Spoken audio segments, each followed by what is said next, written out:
আজকে আমরা নবীর জন্য একটু জুলুস করলে অনেকের চুলকানি বেড়ে যায়।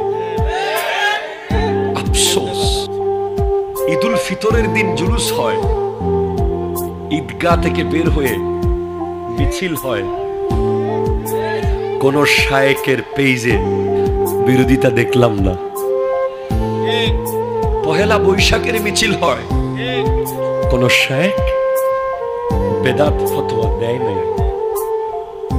শায়েক জেলখানা থেকে আসার সময় মিছিল হয়, ঠিক কিনা? কথা জোরে বলেন।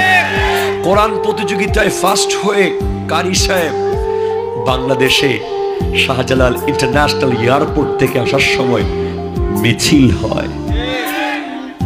আর আমার নবীর জুলুস করলে বেদাতের ফতোয়া চলে আসে।